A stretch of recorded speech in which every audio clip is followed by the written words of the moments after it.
Welcome everybody to New College, Oxford. I have to say that moment where you just stand there looking at a full room, waiting for the hush to subside is one of my favorites.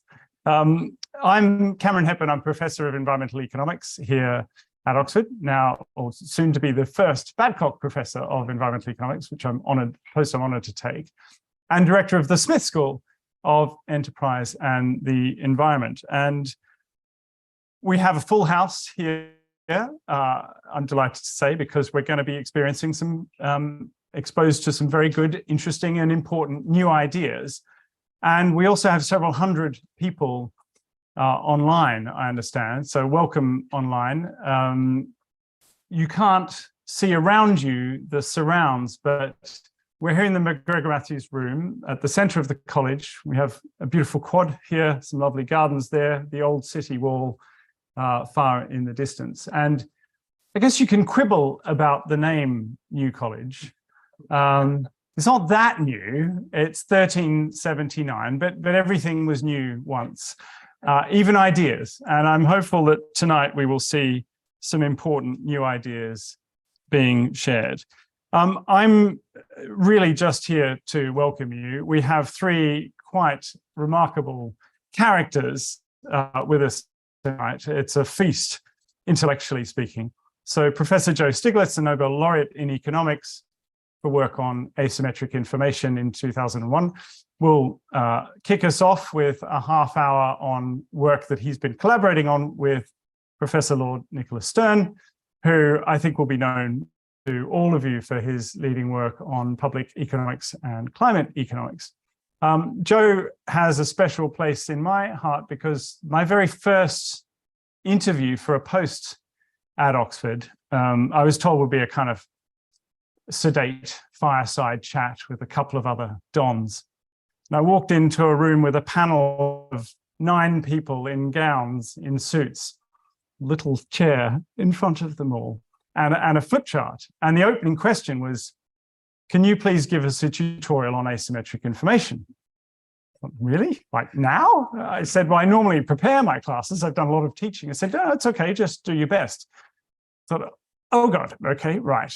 So we've got some Stiglitz, we've got some Akerlof, and I went ahead and taught the class and thought at the end of it, that's not too bad, but the questions got harder, my answers got worse, and I was shaking by the end of it and fell over on the way out of the interview. Not expecting to be offered the job, but luckily, as the economics fellow said 6 months later, when I had the courage to ask why they offered it to me, he said, well, there was nobody better. And so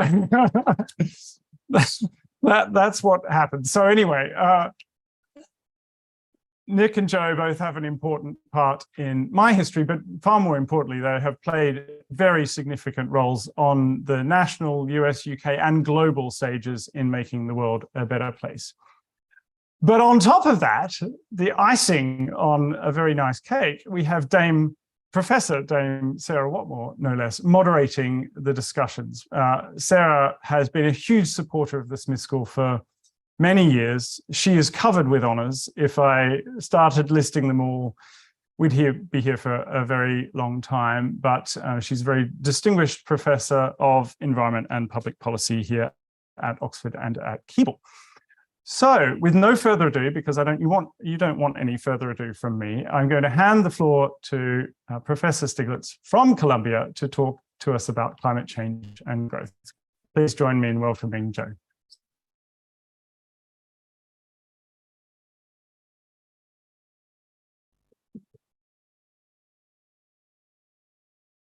Well, it's a real pleasure to be back in Oxford and in New College.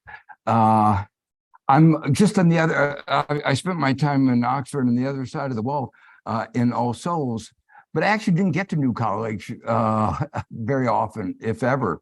So it's really nice to be here after many years. The subject I'm going to talk about is the relationship between addressing climate change and economic growth. And as I'll summarize at the end of the talk, economists like tend to think about the world through trade-offs. You can have more of one thing and at the expense of something else. So it was very natural at the beginning of the discussions of climate change, the idea that if we did more about climate change, we'd have to give up on something. And in particular, we'd have to give up on economic growth. But the more we thought about the issue, the more convinced we became that was wrong. That actually doing more about climate change could actually accelerate economic growth, and at the very least, not cost us a lot in terms of economic growth.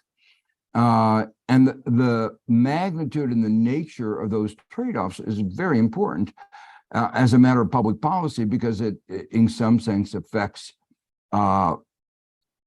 the magnitude of the steps that we take in addressing climate change. If we had thought there were a large cost, we would have a tendency not to do as much as we would if we thought the costs were negative. If we thought we could do more on climate change and have more growth, then obviously the argument for more aggressive actions on climate change becomes more compelling.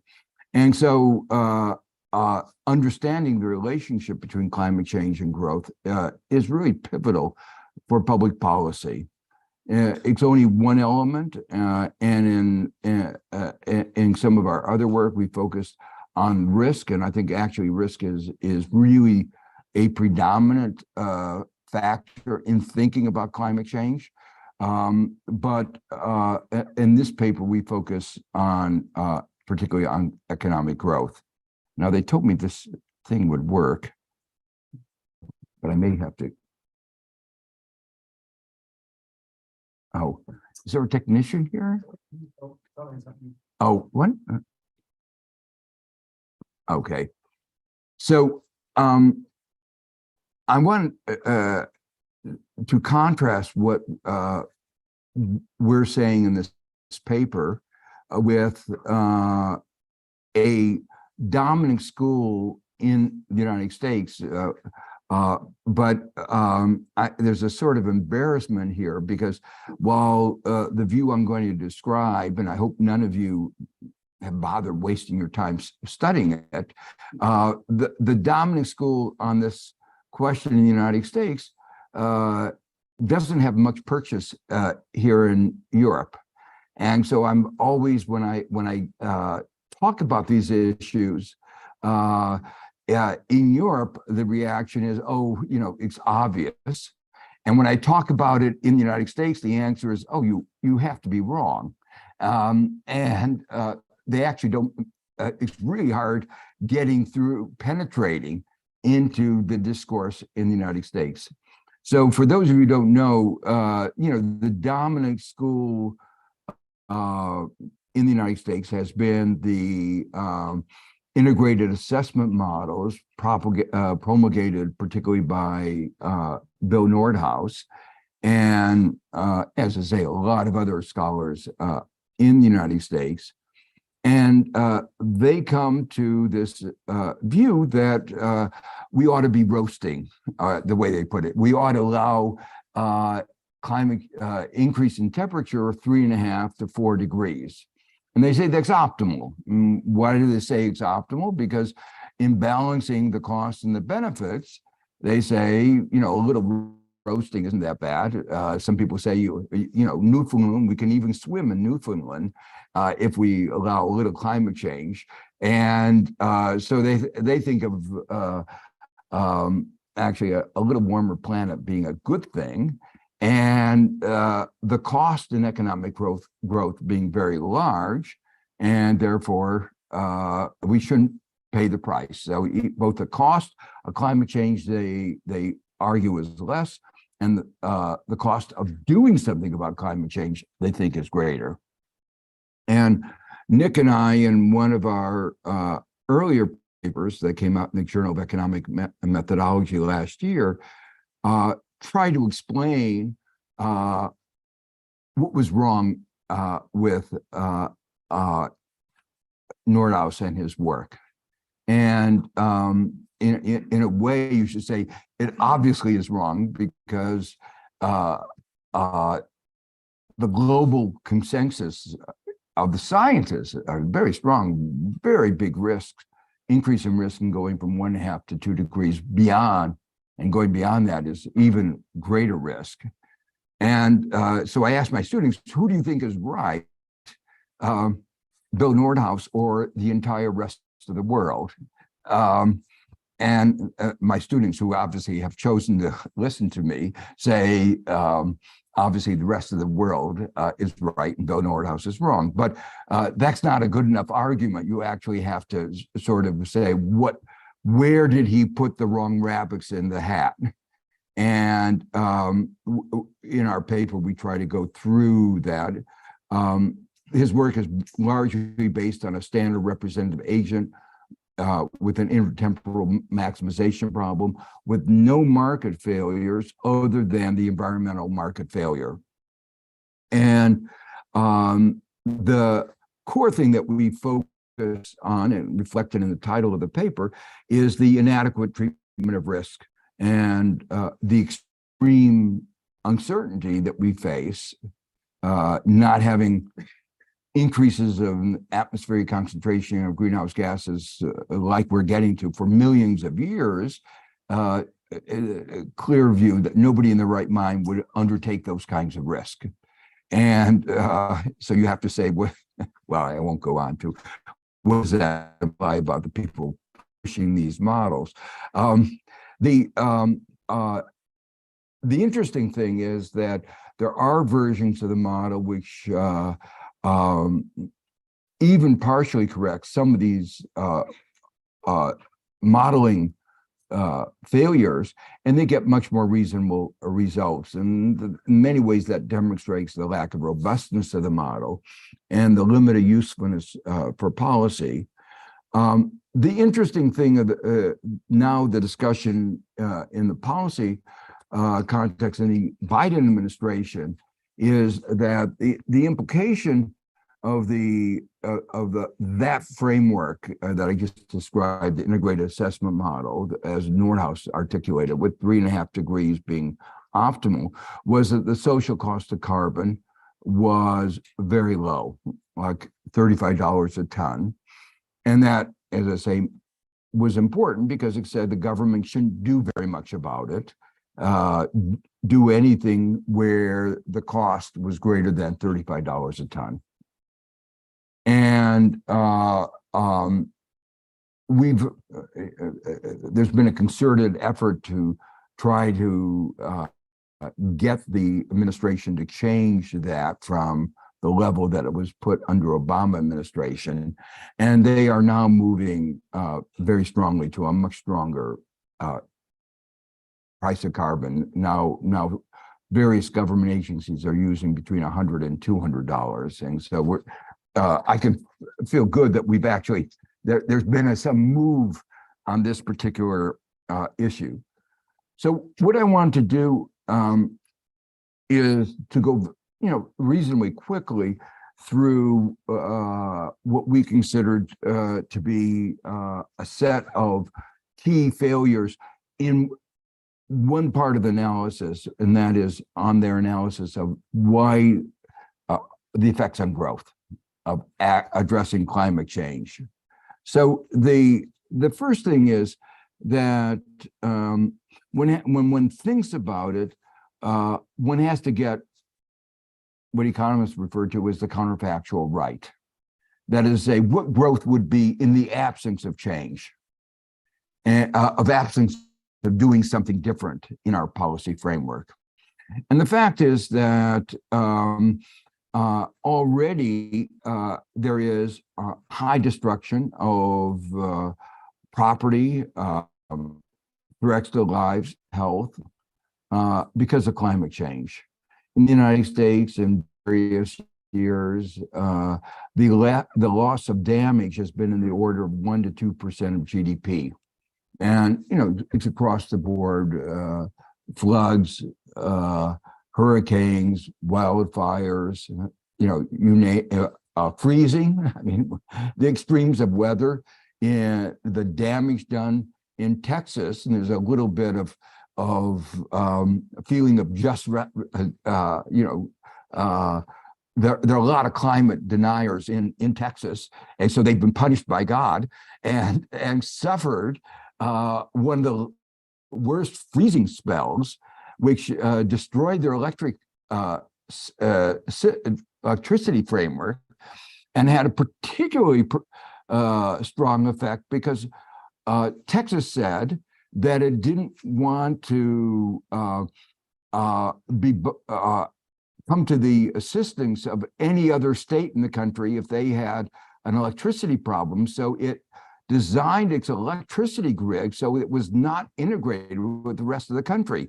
So when Texas went down, they got no electricity from any other place in the country, and they really suffered. I mean, you can imagine what happens when you have no electricity. It's like a developing country, and which it is in many ways. The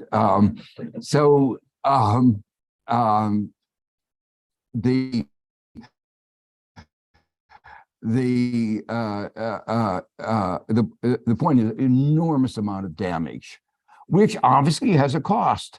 You have to spend a lot of money, and here's a point I'm going to make in a second.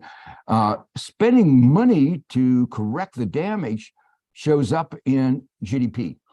So it looks like GDP is going well after you take out, GDP, remember, is gross domestic product. You're really interested in net, and if you're spending money just to make up for the destruction, you're worse off.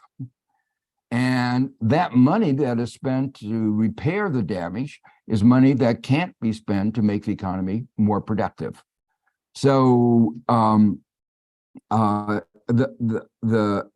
point here is that not doing anything about climate change is going to mean that we're going to spend a lot of money on repair. And that, what I just said, doesn't really take into account fully the cost on lives, health, which, putting monetary values on lives and health is always an unpleasant thing, but economists do that kind of thing. And if you do that, you again get large numbers for the cost of climate change. The second point I've already made is it's wrong to focus on GDP. It's not a good measure of economic well-being. And in a sense, what is relevant is not growth in GDP, but growth in a multidimensional measure of well-being.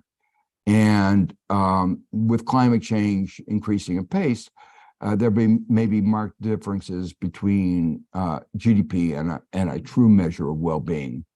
The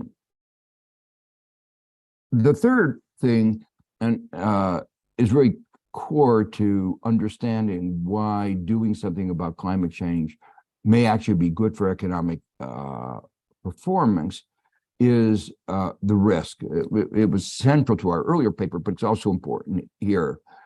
So there are several aspects of what I want to talk about in risk. The first is that markets don't do a good job at evaluating risk. They're supposed to do it, but some of you may have memories that we did have a crisis in 2008. Jay Powell, who's the chair of our Federal Reserve Board, doesn't have any memory of that. And so he's gone ahead and deregulated and said markets handle everything. We just got a couple ugly reminders of that. He was wrong with the bankruptcy of the Silicon Valley Bank. But anyway, people like him have forgotten about 2008. That was a minor risk compared to climate risk. And there's a wealth of evidence, including by lots of PhD theses being written, showing that markets do not assess risk. For instance, they don't assess it well on beachfront property. Florida, fortunately, will be underwater. If this is being recorded, I didn't use the word fortunately. Florida will be underwater, and large parts of it will be, but you wouldn't know that for the property values. And there's work showing that those places that are more likely to be hit by hurricane, for the most part, the property values don't reflect that increased probability of a hurricane. That's one aspect. Probably even more dramatic is markets have not really come to grips with the fact that there are going to be a lot of stranded assets in fossil fuels. If you take anywhere near seriously the commitments of Western governments to be carbon neutral by 2050, it means that coal, oil, and even gas will have a very low, maybe zero value by 2050. Well, what economists talk about is backward induction. If it has a zero value in 2050, what should the value be in 2049? Shouldn't be very high. And going back from 2049 back to today, the value of those carbon assets should be very low. Sometime between now and 2050, there will be an adjustment in the price of carbon assets. And since carbon assets are intricately linked to all the other assets in our society, that will mean a systemic adjustment that is far greater than the systemic adjustment associated with when we realized that building houses in the middle of the Nevada desert wasn't the best thing to do with our scarce resources. I mean, we had a subprime mortgage bubble, and when it broke, it had global consequences. I think one way you can think about fossil fuels is like it's a bubble. That is to say, bubble relative to the intrinsic value that will happen when 2050 comes around, and they will be stranded assets. Well, so this is a very big systemic effect, which obviously will have that kind of transition risk will have a effect on our economy. But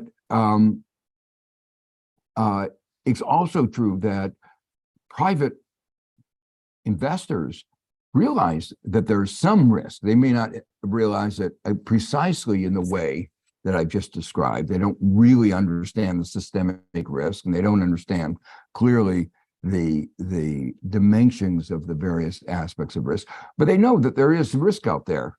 And, people like Mark Carnoy and others, actually the only exception of a major central bank that doesn't realize it is the US Federal Reserve. Again, another amazing property of our central bank. Not a surprise given that he was appointed by Trump. So the fact is that if businesses realize there's a risk and they have a certain limited tolerance for risk, that means that reducing risk by addressing climate change provides a better environment for investment. And that means, and when I say investment, I include investment in R&D, all kinds of risky investment. So the bottom line is that doing something about climate change affects the private sector in several ways. In fact, they have to spend less to mitigate and manage risk, means they have more resources to spend other ways. But it also means that they are able to, that they bear less risk overall, and that induces them to take more risky productive actions, which lead to a higher economic growth. So, as I say at the bottom of the slide, the reduction of climate risk makes entrepreneurs more able and willing to take on and focus on other aspects of risk, and thus launch projects with higher expected returns than they would have otherwise, and thereby enhancing economic growth.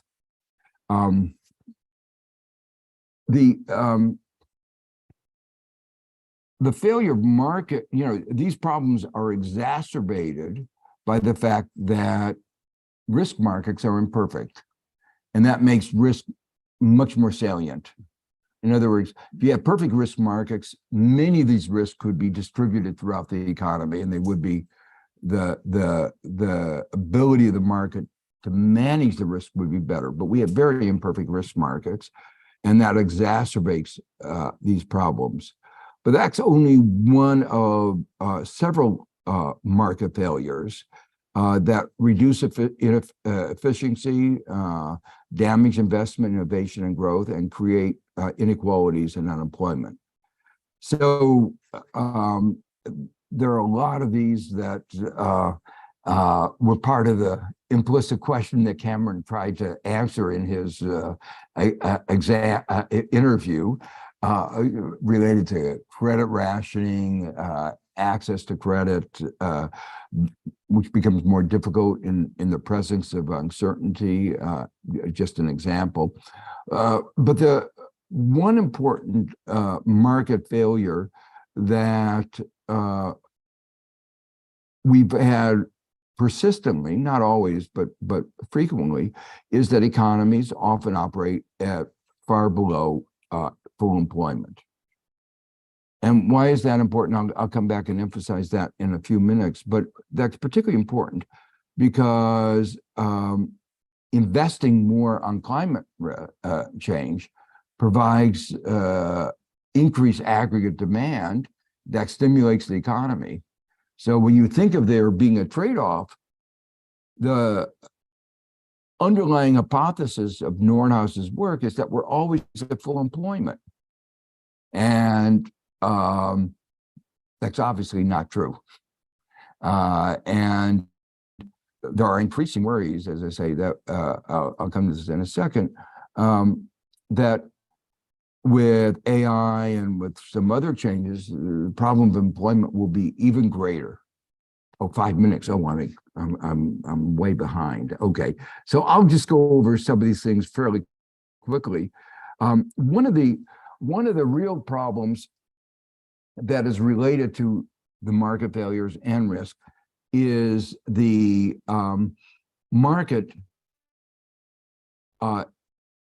discounts the future at a much higher rate than society does.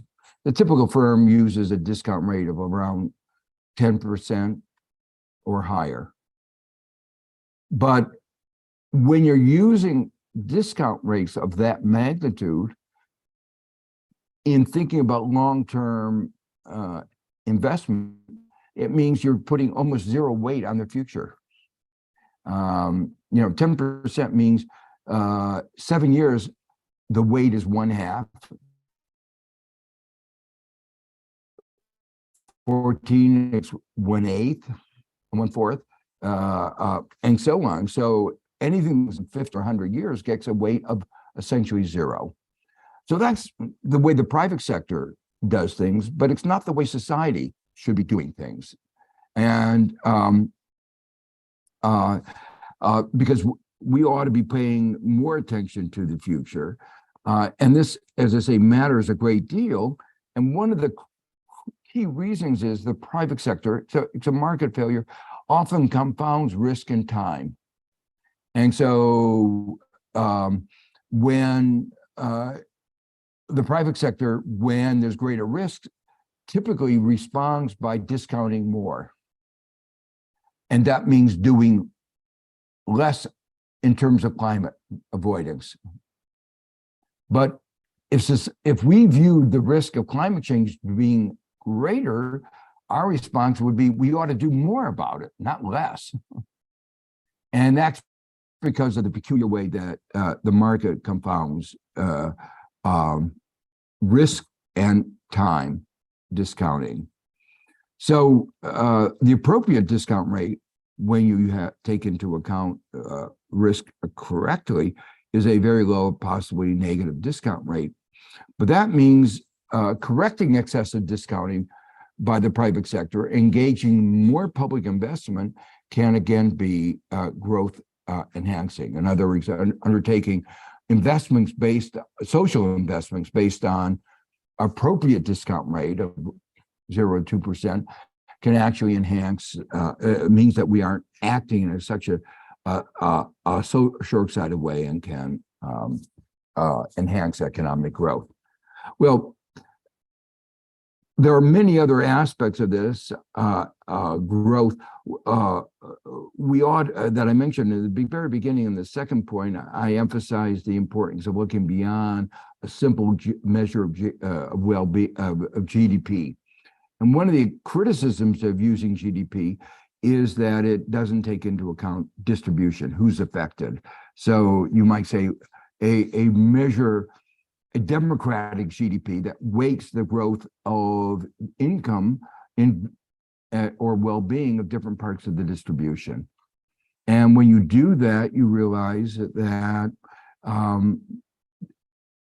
climate change has a particularly adverse effect on those at the bottom part of the distribution. And so when you intervene, you increase growth in a properly measured sense of taking into account distribution. So I want to talk just a second about the political economy, and that's probably my time will be up, which is that a key argument for ignoring market failures and distributional effects is that if they are important, the government should have already corrected these problems. And here is the vital mistake. They say not only should, but would have done that. And of course, that's a key flaw. But there's a big difference between should and would.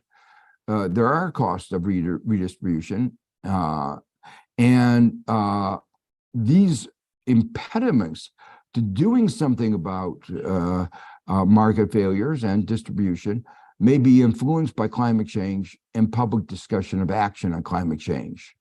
So in a sense, the change in the economic logic brought on by climate change can change the political logic. Climate is already changing politics in many countries, and as climate change proceeds, almost surely will do so even more in the future. But these changes in turn can result in growth-enhancing reforms. The example is, just to take on two examples, the word industrial policy was a dirty word in American politics, especially on the right, but even on the left or the center. That's industrial policy was what socialist governments did, but not market economies. But the worry about climate change has induced the United States to pass what's called the Inflation Reduction Act. It's a very strong industrial policy, motivated for several motivations, but one of them is the imperative of doing something about climate change. The other example is that, a related one, is that both the left and the right had suspicions of development banks. And the view was, first you only have them in poor countries, and then the view was that was even a mistake to have the World Bank. And the interesting thing, of course, the World Bank was saying this about why there shouldn't be banks like the World Bank. A very peculiar argument coming from the World Bank. That was before Nick and I arrived there. But now we have in New York State a green development bank that is very successful because people have become aware of the importance of climate change, aware of some of the market failures that I've just described, realize that they need to have financial institutions that see a little further into the future than our short-sighted commercial banks, and therefore have made these institutional developments that I think are very important. But the aspect of that for growth is that as they've you have these banks established to address climate change. Another example that Nick and I worked on was the New Development Bank among the BRICS countries. And you establish these institutions at the same time they're thinking about long-term economic growth. So it's green growth, but they're thinking about economic growth. And their investments are promoting growth. So I can see from Cameron, my time is over. And I've only gone through halfway through the slides, but I hope I've gotten the basic point across, which is that as a result of correcting these market failures, having governments do things like encourage R&D, getting over some of the non-convexities of R&D, getting the learning by doing associated with more green, that you can actually enhance long-term economic growth, even in the conventional sense, but even more in the more relevant sense of growth in well-being, including sustainable growth and including our health and including the other aspects that will be brought on by climate change. Yeah.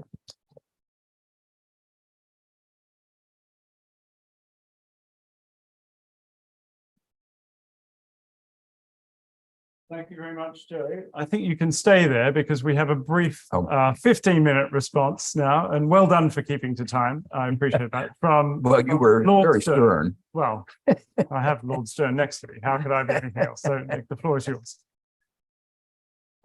Can you see well if I sit down, or is it better if I stand over there?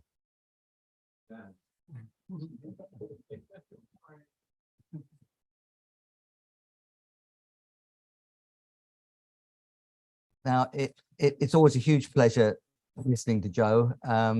We've been listening and arguing with each other, and indeed collaborating with each other since 1969, when we met in Kenya, and the pleasure continues. What we've done in these two papers, and what Joe expressed very clearly, is to say that a big part of the literature in economics has posed the wrong question, and it's even answered the question it's posed badly. If you take the question it's posed, which is you superimpose a bit of nasty risk, or perhaps not so nasty risk in the models, on a growth path, and then you ask yourself the question, because that risk is now there and you didn't realize it before, should you slow down a bit? And that's the way in which those models have been set up. And they've got very odd answers, like we should be aiming for 3.5 degrees centigrade, because in those models, they badly underestimated risk, grossly overestimated the cost of action. Indeed, they've ruled out big parts of the story in acting, which is involve increasing returns to scale, endogenous technical progress, learning by doing, and so on. So that's the second part: underestimate the risk, overestimate the cost, and discount ludicrously high levels. So even in their own terms, the answer 3.5 is all messed up because of those three reasons. But we're not asking that question, and we observe that.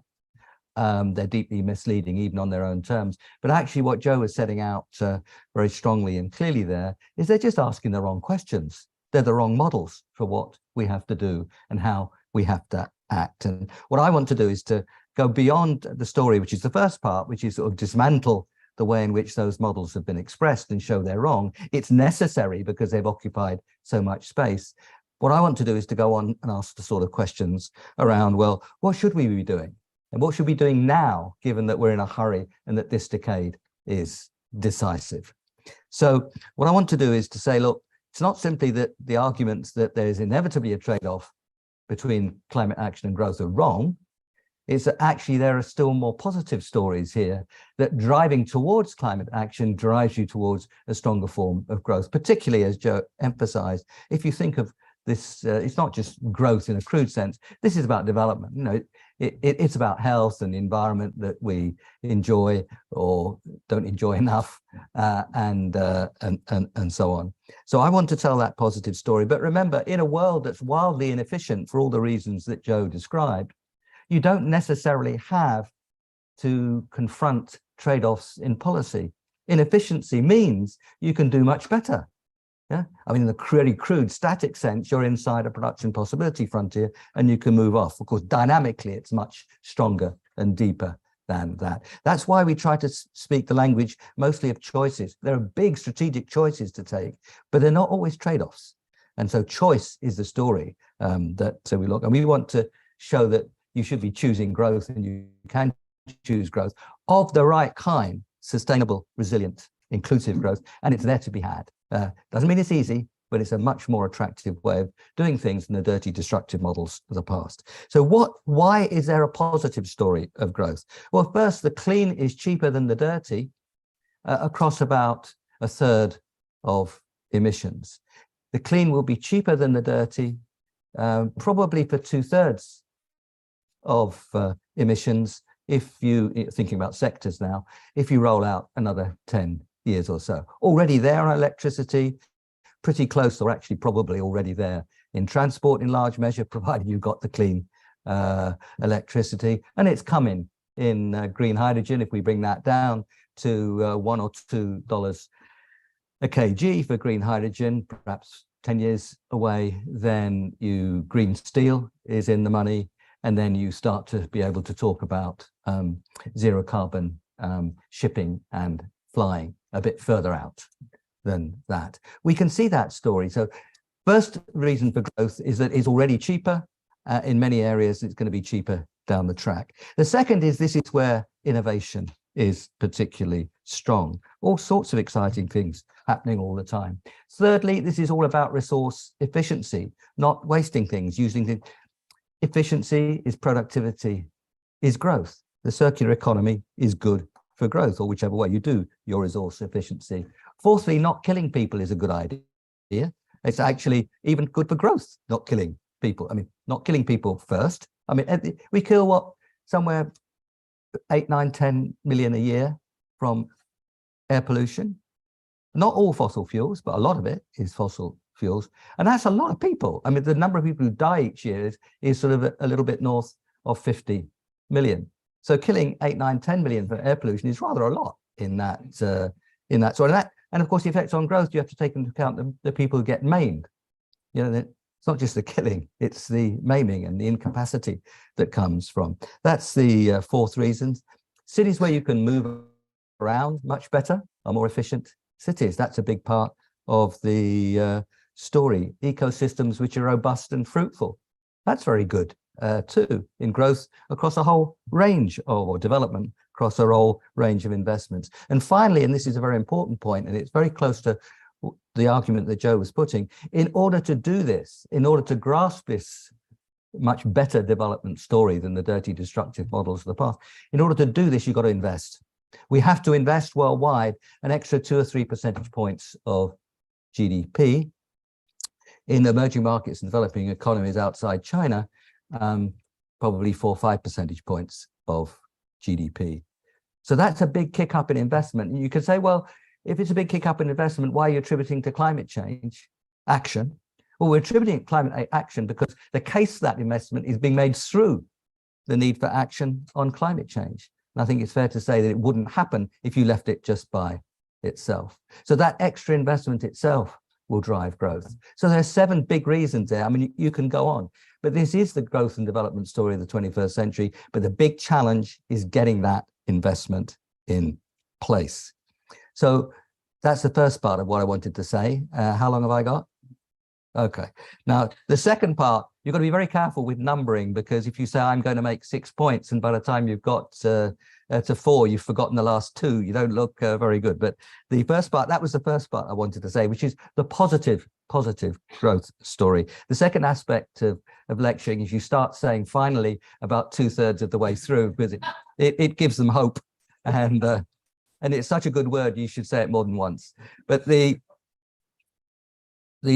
second part is to then say, well, what is it we have to do to grasp this great possibility that I've just described? Bearing in mind, it involves a good deal of investment. Well, the first thing is to recognize the market failures, which Joe pointed to, because what we've got to do is to transform our economies in a very fundamental way across a whole range of systems, whether it's energy, transport, cities, land, water, and so on. And that is a very big transformation. I can't go into the detail, obviously. If you take land, we spend about $600, $700 billion a year in agricultural subsidies. And what do we get? Degraded land, poisoned rivers, destroyed forests, and polluted oceans. Now, it may well be that we should spend more than 600 or 700 billion a year on agricultural subsidies, but we should certainly do it in a different way, and we can. Now, that's an example, as it were, of through all that I've just said, all sorts of market failures that end up with very bad outcomes and bad policies. But it illustrates not only the kind of market failures that are at work here, but also the kind of systemic change that we need. And, you know, taking on the common agricultural policy, you need although, be fair, they've moved quite a long way. You need a protective clothing. But that is an example of the political economy that Joe described. So market failures, the greenhouse gas emission, R&D, of course, for all the usual reasons. Second, market failure. Third, fundamental failures in the capital markets. A lot of this is about networks, and networks can't work with whether it's a grid systems or public transport, or internets or whatever. They can't work without a clear framework for those networks functioning. That's and then you've got the whole set of stories of information. You've got to understand what you're buying. You've got to understand what's possible. And that is no whole area of market. And we know what to do about some of these. For capital market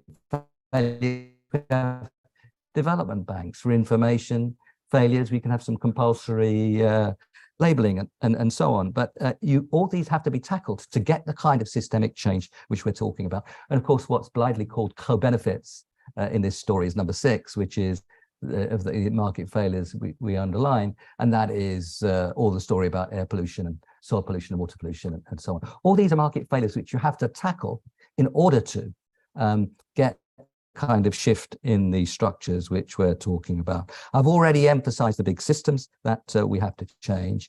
A big part of this story of change lies in infrastructure. It is about building different kinds of infrastructure. That is where the big investments that I've already referred to in terms of aggregate numbers, where the big part of those have to take place. The finance for those investments are fundamentally important, and perhaps in discussions we can work on that. But Joe and I and Amar Bhattacharya and others have been working on the whole finance side and the way in which we really have to get the resources flowing into the emerging markets and developing countries. And that in order for that to happen, the majority will be private. You're going to need a big expansion in the multilateral development banks so they can help share the risks and allow that investment to come, as well as working on the investment climate in which the investment could turn from possibility into reality. A final part I'll refer to of that change story is managing dislocation.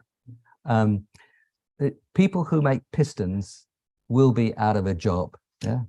Those who work for Mercedes will transform their activities within Mercedes, and Mercedes will give them, and have given them, a promise as they move over to electric cars, they'll look after employment. But they buy in the pistons. Yeah? So the people making the pistons are going to have to find something else to do. The coal miners are going to have to find something else to do. A lot of the new work will require new training, and that will have to happen as well. So managing that changing structure of the labor force is of fundamental importance. First, as an act of decency, and what a decent society should look like, a just society, if you want to use that language of the just transition, but also from the point of view of the politics. If you present people this great opportunity and say, well, sorry, there's a fraction of you that are just going to lose your job and that's tough. Well, they might resent that kind of argument, and surely that would be understandable and right. So we have to invest in people and places. That is a big part of the story. Those of you who remember the appalling way in which we treated the miners in the 1980s in the UK will remember that Mr. Norman Tebbit, as he then was, encouraged them to get on their bike. No interest in, apparently, in investing in people and places in connection with a transition. That surely should be unacceptable, and that's a big part of the story as well. So I haven't had time to go into this in great detail, but I wanted to try to give a feel for the elements that are involved in managing this transition. A big part of that, I mean, I just said R&D, but a big part of the story is R&D and innovation.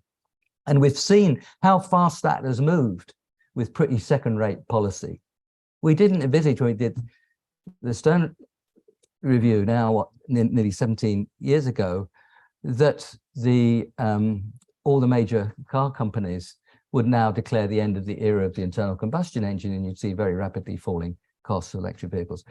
No, we didn't know that LED light bulbs would be at the very low price that they now are. We didn't know that solar, round-the-clock solar in India and elsewhere would beat out in competitive supply auctions fossil fuels for electricity. We didn't see all that.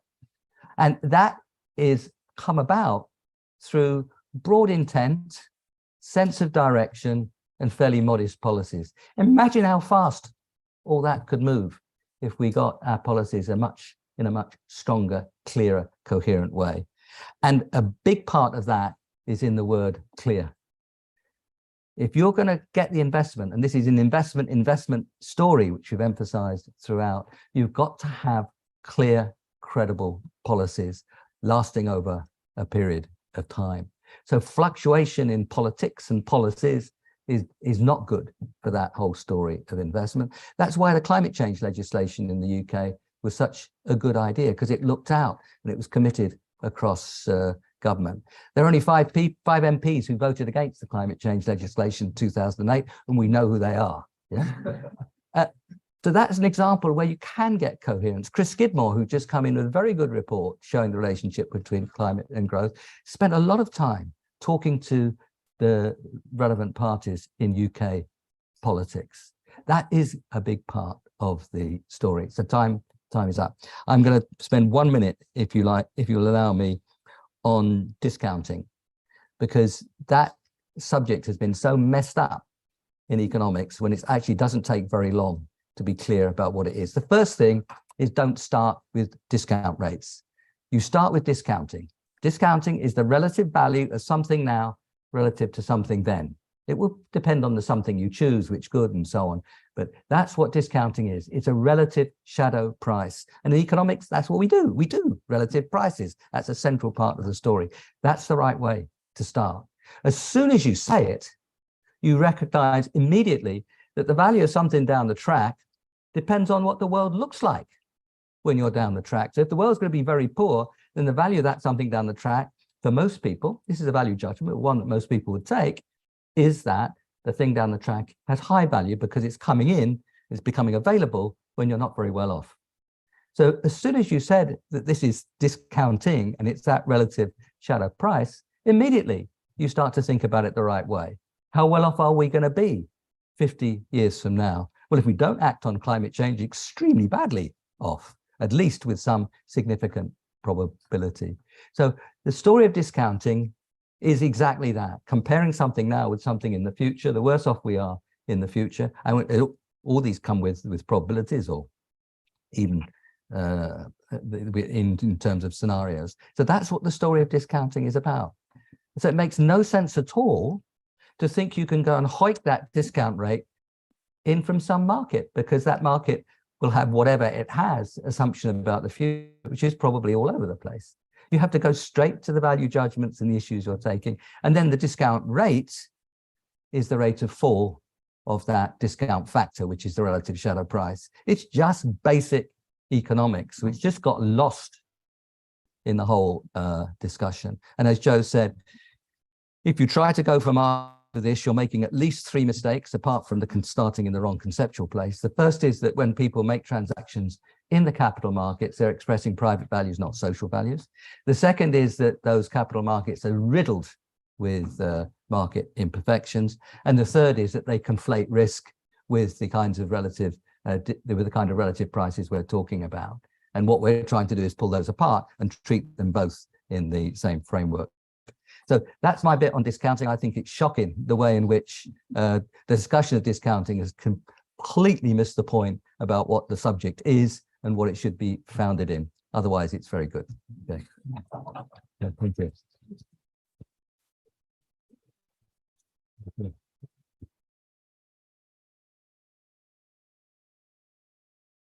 You're very inadequate to the task after that extraordinary double act. But it is my task to try to moderate questions, both from the audience who have joined us physically in the room, but also the very large numbers who are online. And Lucy is going to, if I keep looking to my left, it's because Lucy is going to try to channel the online contributions to the questions. So just before I invite those questions, let me say what a rare pleasure it is to get not only the forensic critique, but also an outline of the principles and practical steps for achieving a transformative alternative. So thank you both very much indeed for that. And let me open. We can actually Joe can do the positive and I can do the dismantling, but we just chose to do it that way. We did it the other way around today, yeah. Just for a change. Fantastic. Great. Well, the floor is open. We have 25 minutes for questions, and Cameron is going to abuse his privileges and ask the first one. Thank you, Sarah. Apologies for the abuse. So, Joe, you talked about endogenous technical progress, and Nick, you also referred to the fact that at the time of the Stern Review, we couldn't have foreseen just how rapidly LEDs, solar panels, EVs would fall in cost. And you speculated about what might have been, what could have been different had we pushed a bit harder. I guess my question to you is, how do we avoid this conversation in 10 years' time, thinking back to 2023 and thinking, if only what might have been had we pushed a bit harder to get those technologies down the cost curve? What do you think the greatest levers are to trigger further reductions in cost of the technologies we need to save us? Okay, well, I think there are several things. First, I think public investment in basic research and even applied technology is important.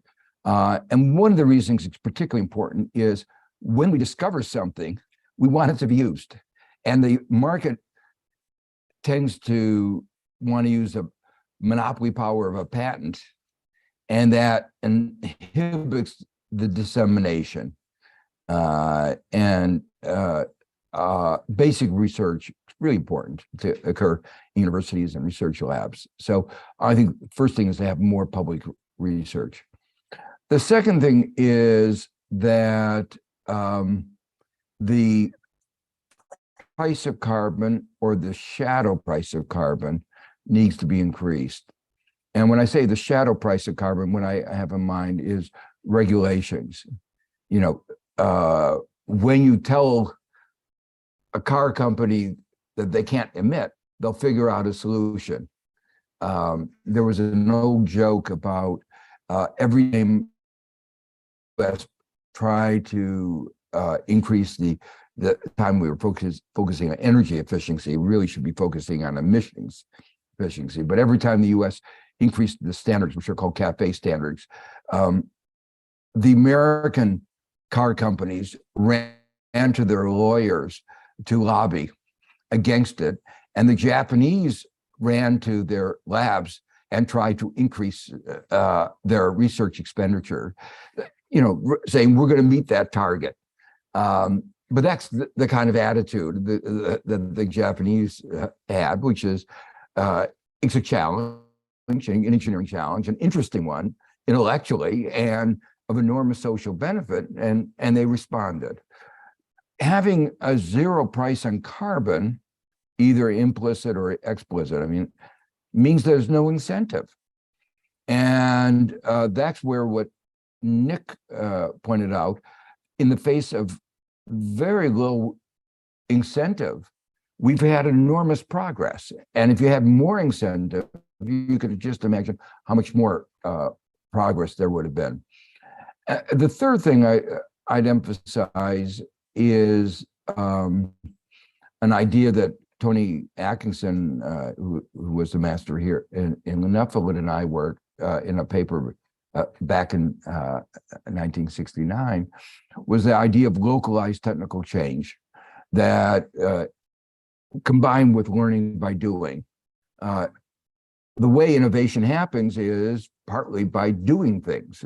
And if you're engaged in the practice of thinking about lower emission cars or lower emission agriculture, you start learning more about how you do that better.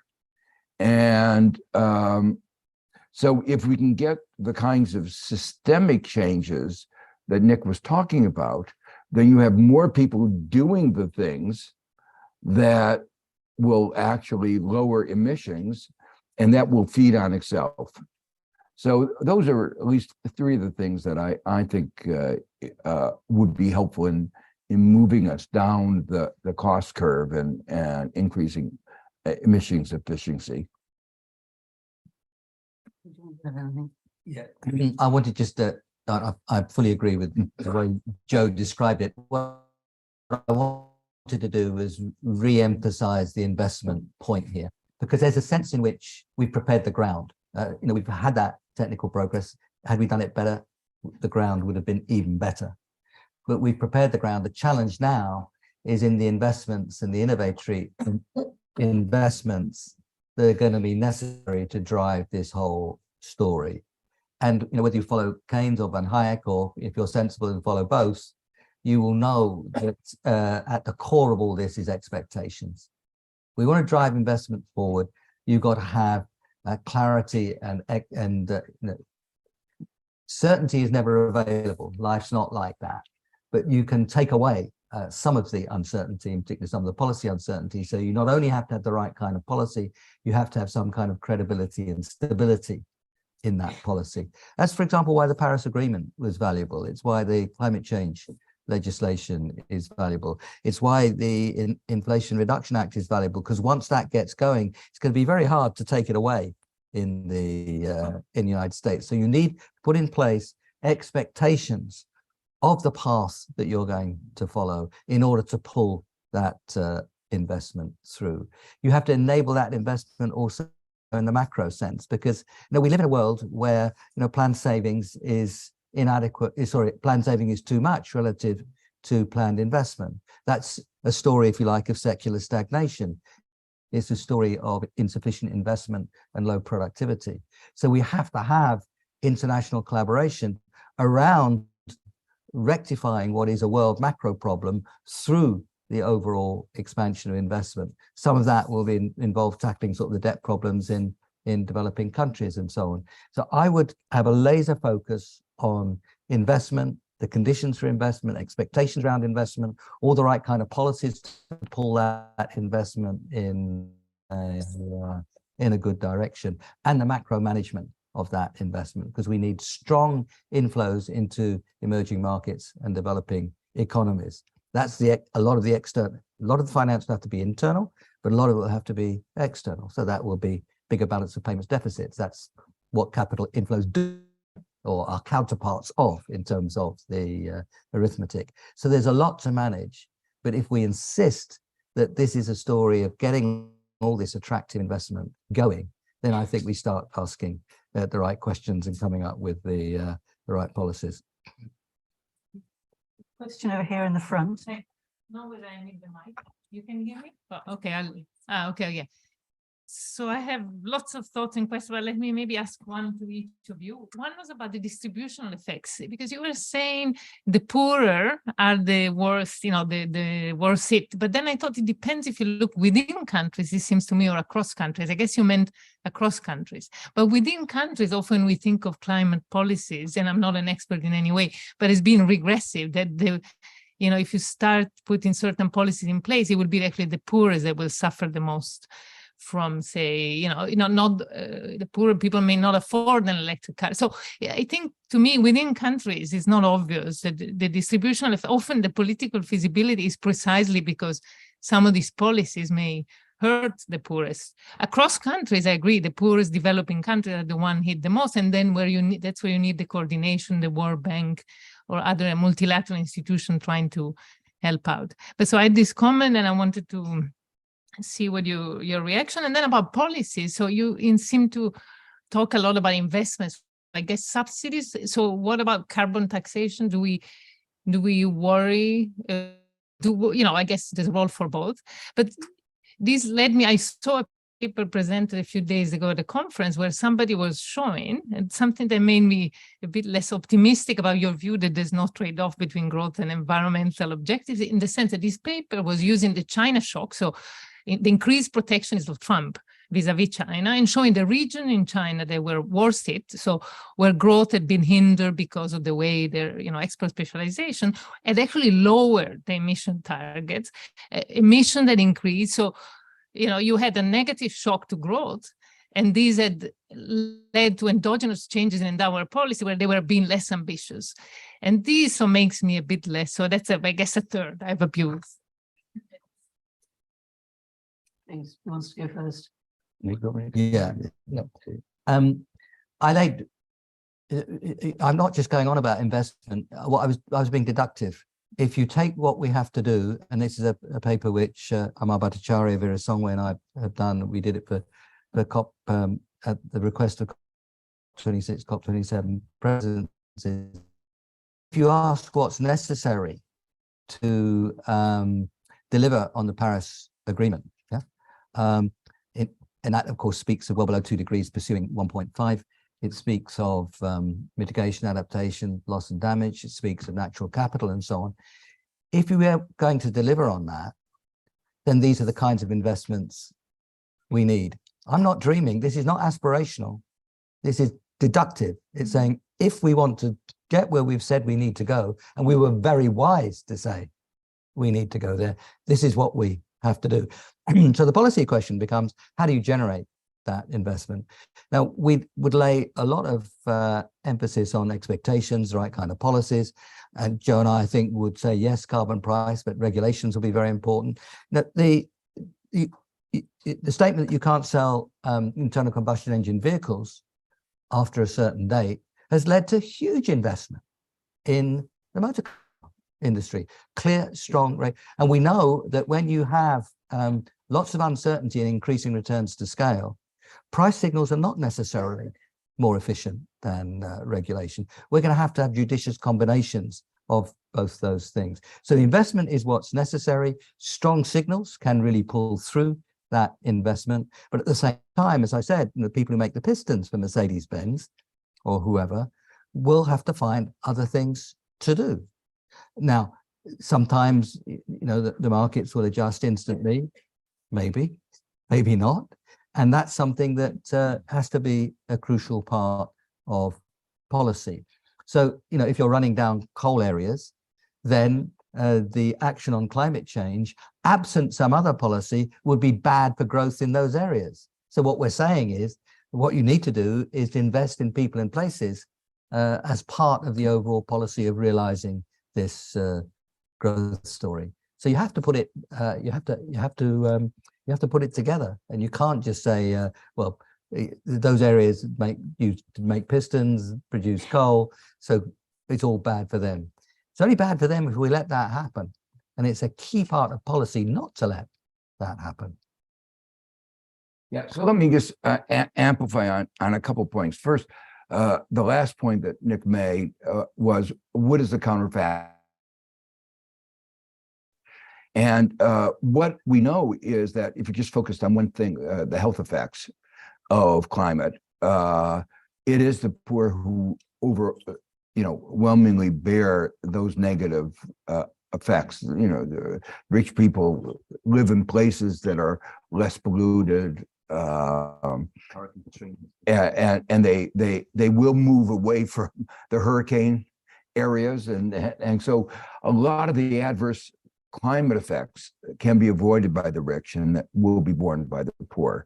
So I think you have to begin with the right counterfactual. The second thing is I think it is important to have a focus on distribution, both of not doing anything about climate change, but also of what we do. And one of the reasons, there are obviously moral reasons for doing it, but there's also the political economy reasons. And the Yellow Vest movement in France reflects a failure to pay adequate attention to some of the distributional effects. But this is where the kinds of framework that Nick and I have advocated in one of the commissions we co-chaired, which was an importance of a bundle of package of policies, which are investments, regulations, and carbon taxes. And and let me just illustrate, if you have better regulations, you can moderate the effects of distributional effects of a carbon price. And so by packages, you can well-designed packages can help alleviate some of what would otherwise be large distributional effects of certain changes in carbon prices.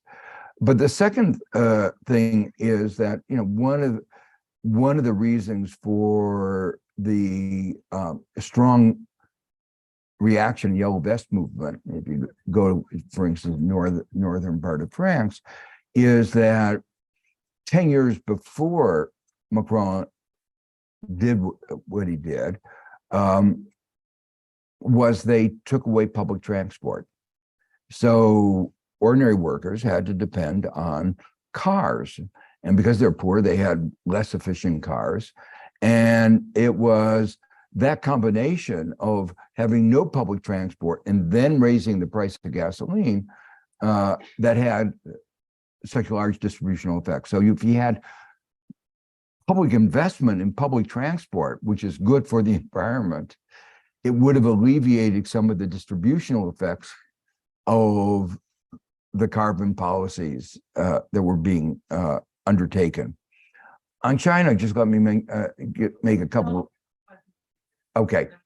I've got two more hands, and Can I just say one thing yes. on that, Sarah? A big part of the distributional aspect of policy will be around the cost of capital.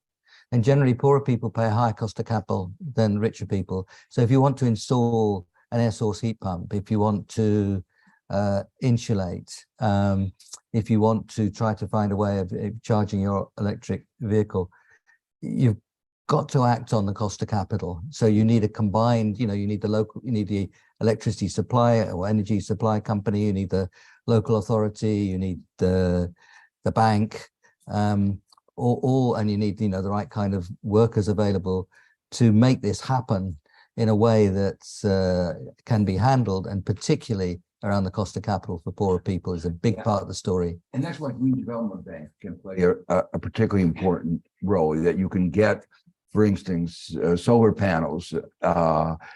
People can't borrow at 30%, which is the borrowing rate that poor Americans pay.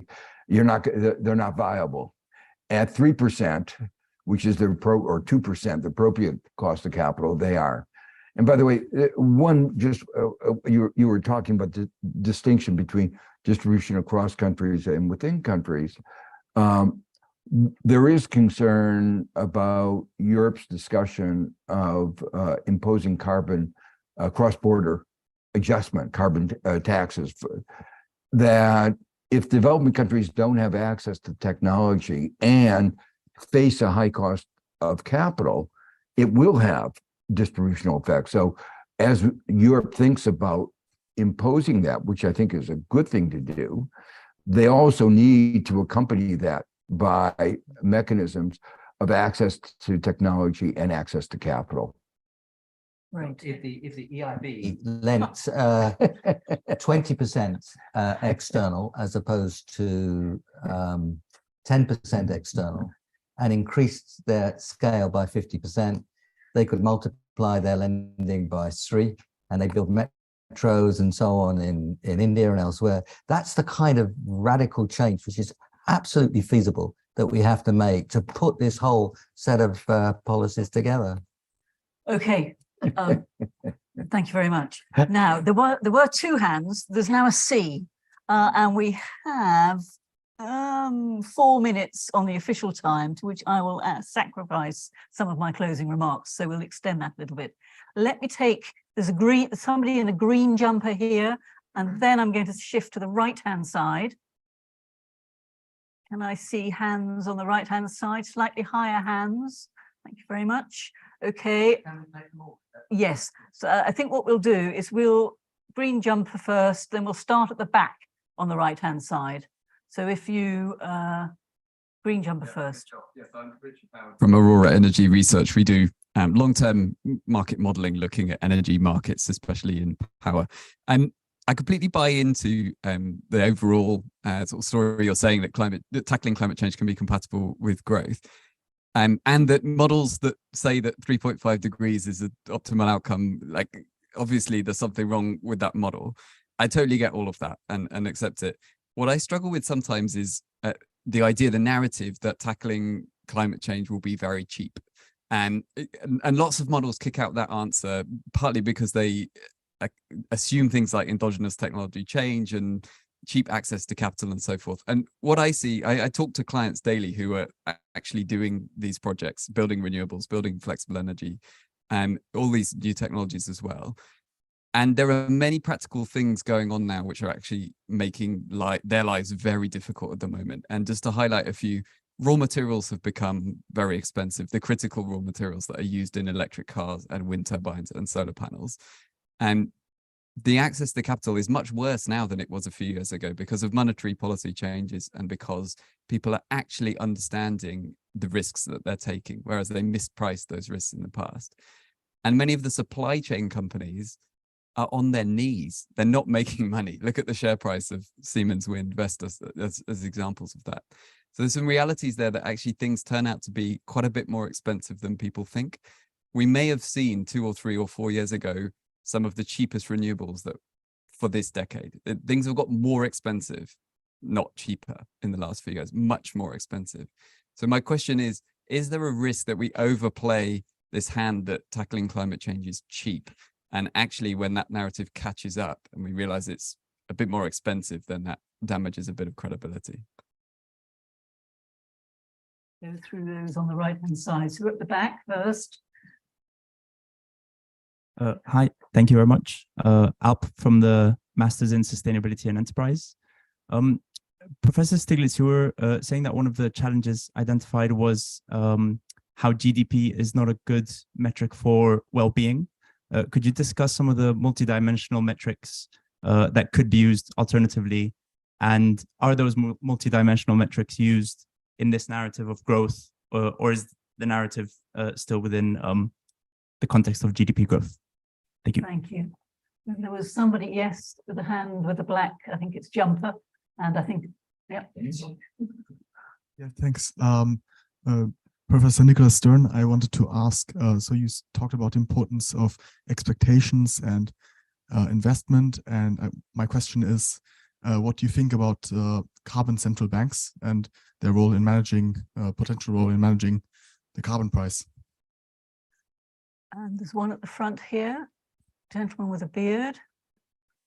Did I miss anybody out on the right-hand side who is desperate? Put your hand up again. And yeah, so this gentleman, and then we'll finish with the woman with the glasses. Thank you very much for the talk. I'm in the same program as Alp. And this talk was obviously about climate change and how climate action is compatible with growth. And one thing that gets debated a lot in the environment department is whether the reverse is true of growth being compatible with climate change. So I'm just curious on your kind of response to that line of thinking. Thank you. And last on the list, but not least. Thank you. You mentioned the situation in France and your yellow vest, so I figured as a French person, I would jump in and talk about the situation in France and maybe in other countries in general, where now, thanks to you, economists are close to getting things right, but the situation politically is that we're in a gridlock. And so maybe one question for you is, how do we turn these economists' recommendations into political action, and how do we align the political incentives to actually turn this into feasible solutions? Thank you. So just a small issues.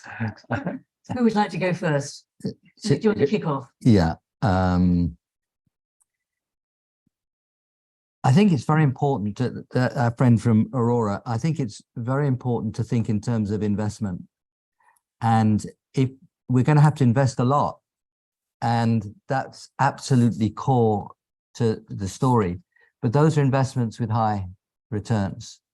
And so in that sense, we're not saying it's on the cheap. We're saying you have to invest a lot to get there, but they're very good investments, you know, economically, and if you've got the right policies, financially as well. We also have to recognize that if you look back at rapid economic change, it comes with, you know, a lot of the railroads building across the United States, a lot of them went bust, right?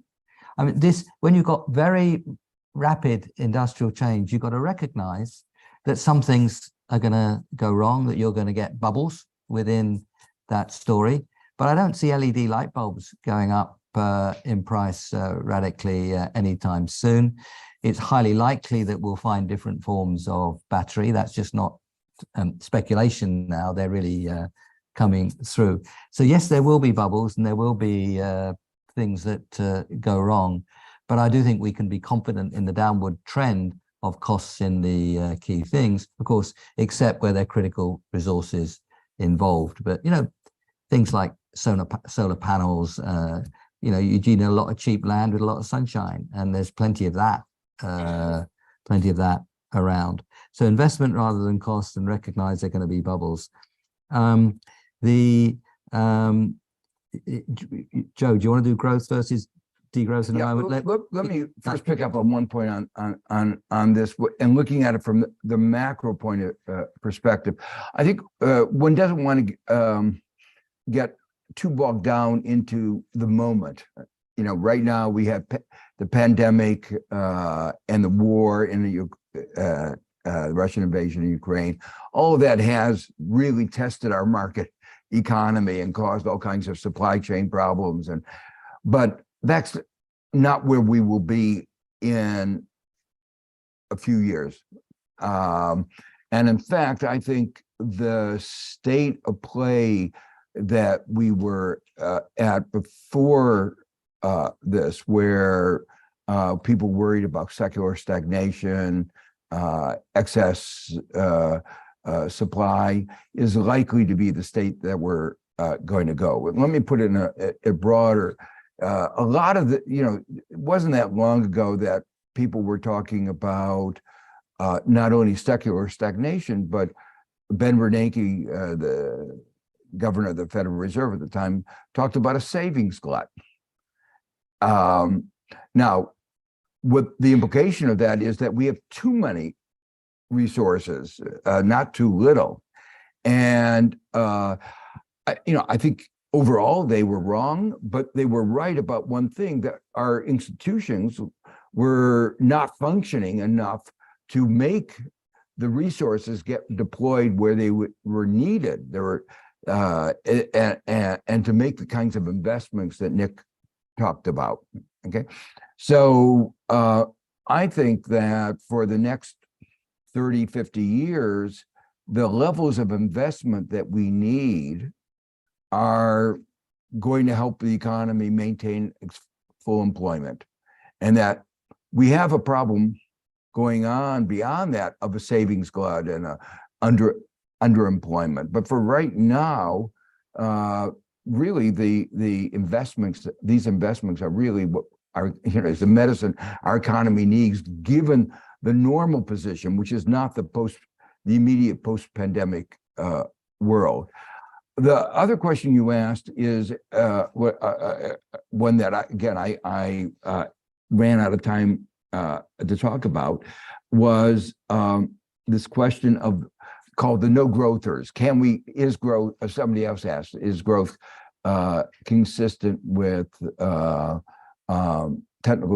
with climate action? And I'm firmly of the view for, again, the next umpteen years, it is. That is to say, we can change the structure of our economy. There's so much we could do to make our economy more carbon efficient and more energy efficient, that I think, and changing the structure of what we do, we're moving to a service sector economy, which overall isn't as carbon intensive. So if you combine the inefficiencies with the changing structure of the economy, we can clearly get to the goal that we want. And it's important that we not think that we are limited in our growth, because there are a lot of poor people in the world. And if we're going to bring them up to a reasonable standard of living, adequate health, adequate housing, we are going, as an overall, we have to grow. Now, that doesn't mean that we have to grow forever. There are limits eventually that may have to set in. But I think for the next few decades, we have so much scope for becoming more carbon efficient that we can reconcile the two. Could I fully agree with what Joe just said about growth. It's the next 20 or 30 years where we actually have to break the relationship between production and consumption on the one hand and the damage we do on the other. You know, as the slide said, you know, we're currently emitting 60 gigatons CO2 equivalent a year. We've got to get down to net zero. You don't do that by stopping growth. You do that by fundamental change in the way you do things. The carbon central bank, I mean, I do see the point, but I worry that we're in a hurry. And I think what we have to now do is get the institutions that we've got to work much better, whether it's in public policy and regulations and carbon pricing, or whether it's the development banks that we have, and get them to function much better. Finally, on France, and of course, the question from France is a question for everywhere. It's particularly severe in France, because if this argument is not got right over the next 2 or 3 years in France, there's a very severe risk. I don't have to tell you that Marine Le Pen could be the next president of France. So this is an intensely important question. And what we have to do, and we have to do quickly, is to show that these kinds of policies can really drive growth forward, that they are the story of investment and the story of. And we're starting to see that with the Inflation Reduction Act. I mean, Trump never brought manufacturing back to the United States, but the Inflation Reduction Act is already bringing manufacturing back, a new manufacturing of the right kind. And we're going to have to tackle those problems. We're going to have to tackle the problems of the higher cost of capital for poorer people, when a lot of the change which they could make is extremely valuable for them, but they haven't got the finance at a reasonable cost to be able to do it. So we're going to have to tackle those questions very quickly. And that is a sense of urgency, which I hope we'd start to feel in politics. And the problem, of course, is that President Macron, I'm working very closely with him on the summit in June, obviously is in a very difficult position to make that, turn that into a reality. But that, I think, is an acute question for French politics because of the time horizon.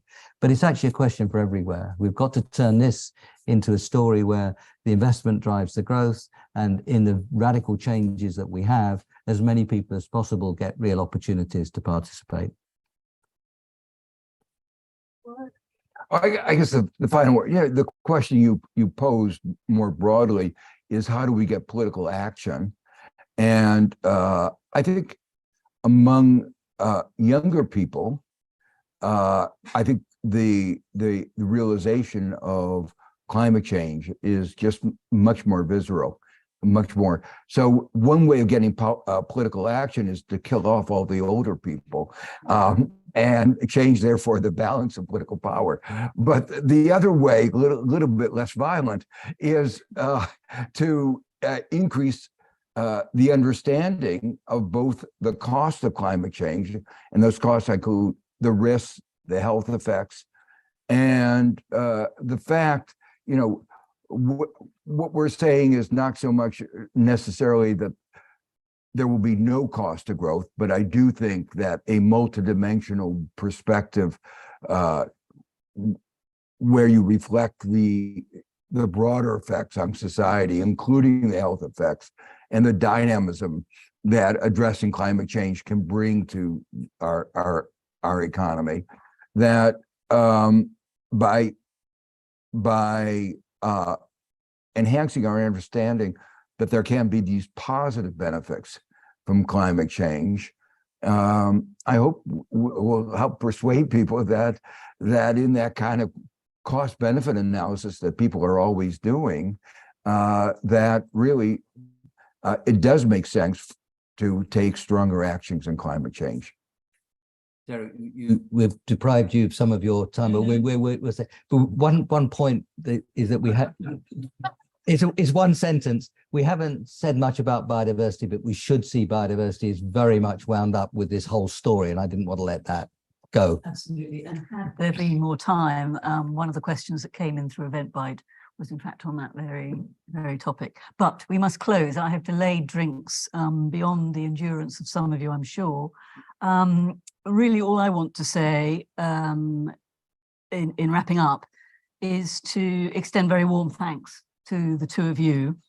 I think we have benefited this evening from very clear evidence of, dare I say it, very deep thinking that you have both been giving to the issues around the relationship between climate change and economic growth. And if I dare say it, that you have been long tried and tested, not only intellectually in your contributions on this topic, but also in policy terms. And that really came through this evening. And I'm sure that we have all benefited from that, that the policy design side is just as critical as winning the intellectual arguments. The only downside that I can see, in fact, of your contributions this evening is that you've set an incredibly high bar for the subsequent Babcock lectures, but that's no bad thing for this inaugural one. And I'd like to thank both those, Humphrey Babcock, who has supported the lecture today, and the whole of the Smith School team who has organised this event so seamlessly and effectively, despite my best endeavours to ruin the attempts to engage with the people who are joined us remotely. But thank you all very much indeed for your contributions. Please join me in thanking the speakers.